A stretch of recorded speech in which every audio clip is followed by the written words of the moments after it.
सारे हीरो के गहने हैं, हल्के भारी दोनों हैं। आज के बाद मुझे तेरा गला और तेरी कलाइयाँ सूनी नजर नहीं आनी चाहिए, समझ गई ना तू? लगना चाहिए कि तू हीरो से भरे ससुराल की बहू है, समझी?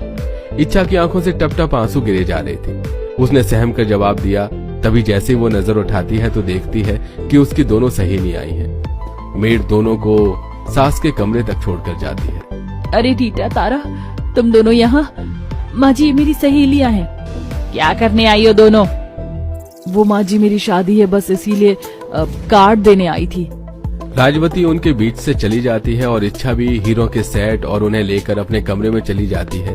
तभी तारा कहती है, इच्छा, मैंने सोचा था कि तू अपने हीरो से भरे ससुराल में खुश होगी, मगर तेरी हालत देखकर लग नहीं रहा कि तू खुश है। अरे नहीं, मैं तो बहुत खुश हूँ। देखो, अभी मेरी सास ने मुझे हीरो के कितने डायमंड सेट दिए हैं। मुझे किसी बात की कोई कमी नहीं है। मेरा ससुराल हीरो से भरा हुआ है। इच्छा, ये तेरा भ्रम है कि तू अपने हीरो से भरे ससुराल में खुश है। सच्चाई तो ये है कि यहाँ तिल तिल तेरा दम घुट रहा है। ये बोलकर दोनों सहेली चली जाती हैं। तुम दोनों ने बिल्कुल ठीक कहा। मैं इस हीरे से भरे ससुराल में जरा भी खुश नहीं हूँ। मैं घुट रही हूँ यहाँ पर।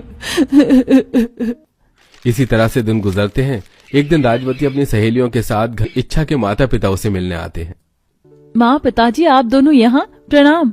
खुश रहे बेटी, बस तेरी याद आ रही थी, मिलने का दिल किया तो चले आए। ये थोड़ी मिठाई लाए हैं। तभी आग बबूला होकर राजवती आकर इच्छा के माता पिता पर इल्जाम लगाती है।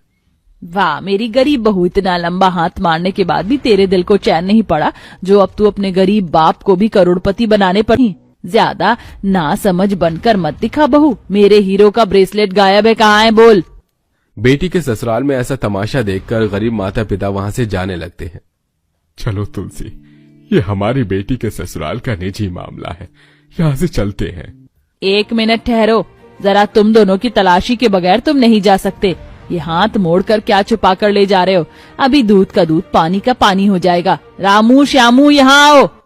राजवती नौकर चाकर से उनकी तलाशी करवाती है, लेकिन कुछ भी नहीं मिलता। इतने के बाद इच्छा के सब्र का बांध टूट जाता है। बस कीजिए माँ जी, बस कीजिए।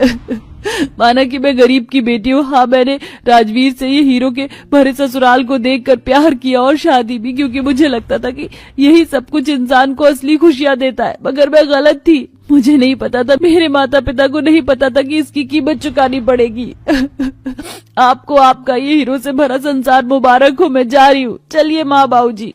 रुक जाओ इच्छा, तुम इस घर से अकेली नहीं जाओगी, मैं भी तुम्हारे साथ जाऊंगा।